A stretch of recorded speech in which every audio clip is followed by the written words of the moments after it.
In this video, we're going to take a look at Fall Guys and its recent release to free-to-play. Let's go!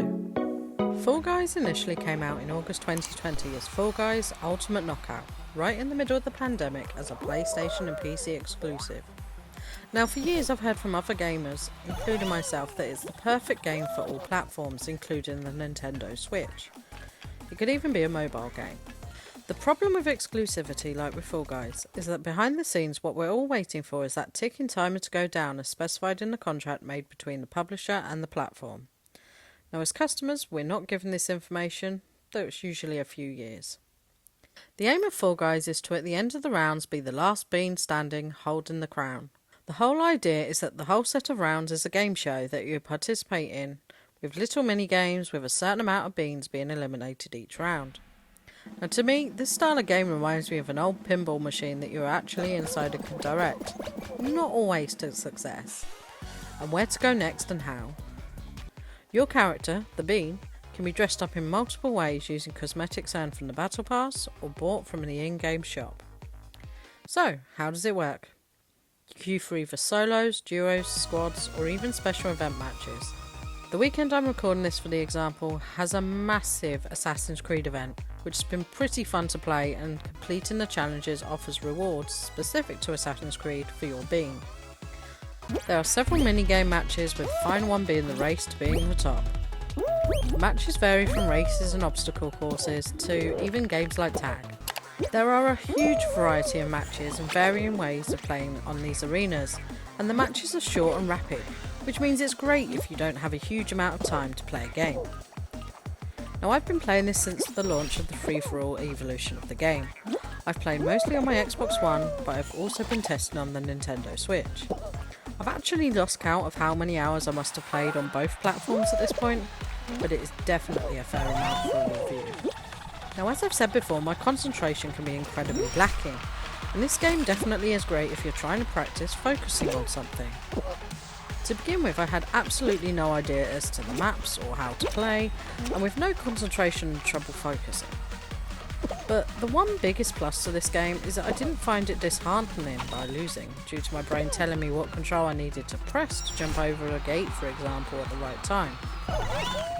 The game is designed like a child-friendly version of Takeshi's Castle or even Wipeout, and I'll talk more about that later.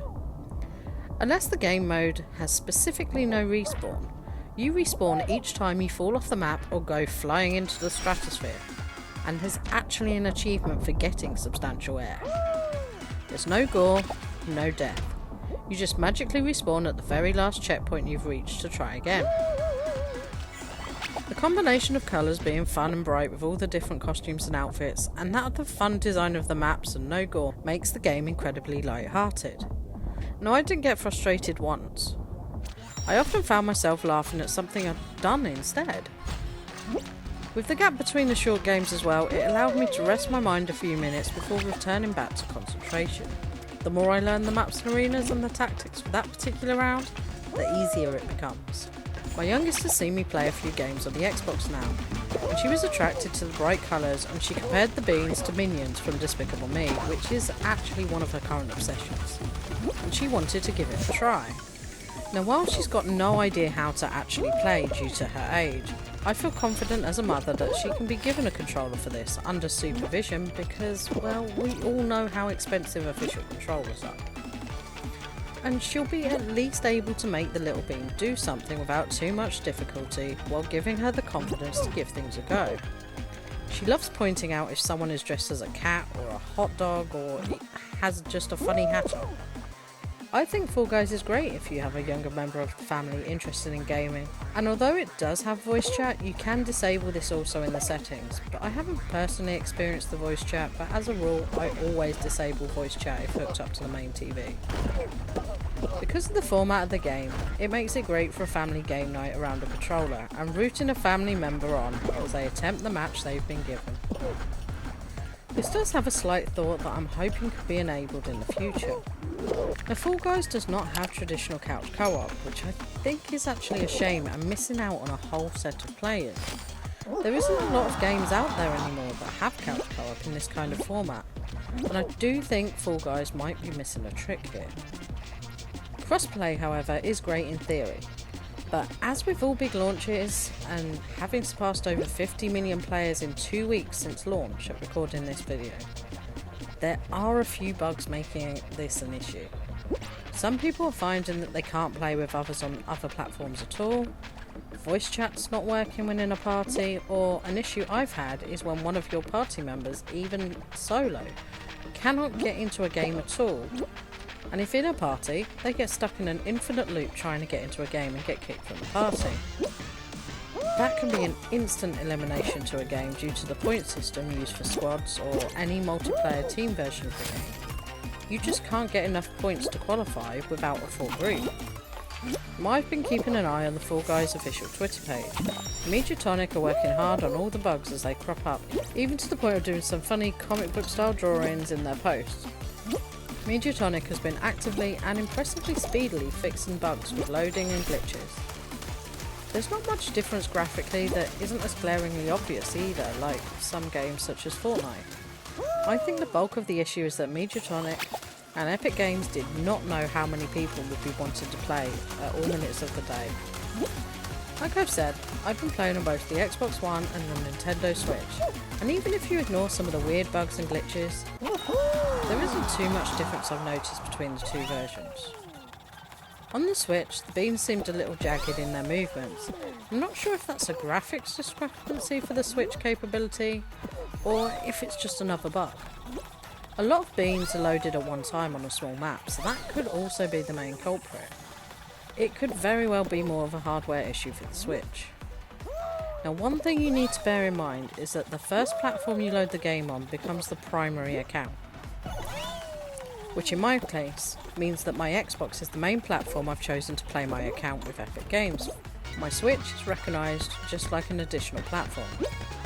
There have been reported instances, according to Twitter and other social media, that if you buy something not on the primary platform, when you switch to another platform, it doesn't recognise the purchase. I did, however, manage to get my first win of the game on the Switch, and what was nice was that the achievement was recorded on the account, and then when loaded onto the Xbox, I got the Xbox achievements for that win. That was absolutely seamless and pretty awesome that it did work that way. I mentioned that there are things to purchase in Fall Guys, and now this is what, as a parent, you've got to be mindful of. Fall Guys, like many other free-to-play games, has a battle pass. There are two versions of this, one that translates to £7.99 and is just the battle pass. The other offers 25 battle pass levels on top of your current level. Now, I didn't buy the battle pass myself until I was over level 25 for the season. Now, this cost me £15 in total. The battle pass is full of costumes, colours for your beans, patterns and victory celebrations, emotes, battle tag backgrounds, and of course the two different currencies. There is a fair amount of this that is offered for free, but the majority of the items you will need to pay for if you want it. On the store, there's also special deals on costumes or bundles for events such as, for example, Halo or Assassin's Creed.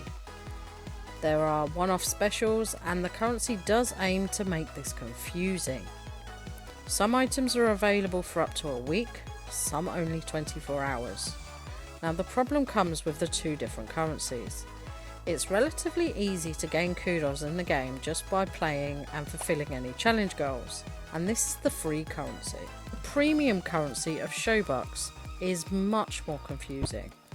There are different levels you can buy into, but they all vary by quite a lot, and it's confusing enough for me to look at an item I'd like to try and buy and work out how much real money this would cost, let alone your child or teenager. I would highly advise to make sure you have parental controls on your child's account for this game. Otherwise, that could be a lot of money that could come out of your bank, unauthorised by yourself, and they might not realise how much and how fast this could quickly build up. And this is especially on items that are only available for a very short time. So, my final thoughts on Fall Guys is that it's a great, fun, colourful game that's easy enough for all ages. I think this would be great if you had multiple platforms in your household to bring them all together in the same room, as perhaps a family game night complete with snacks. There are concerns with the monetization, so as a parent please be aware of those and keep an eye on how much and when your family are buying the currency. If Mediatonic keep powering through fixing bugs in the system, I think this game is definitely going to keep momentum and be around for several more years to come.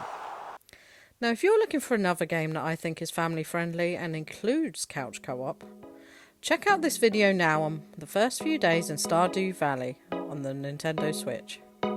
Thanks for watching, see you in the next video.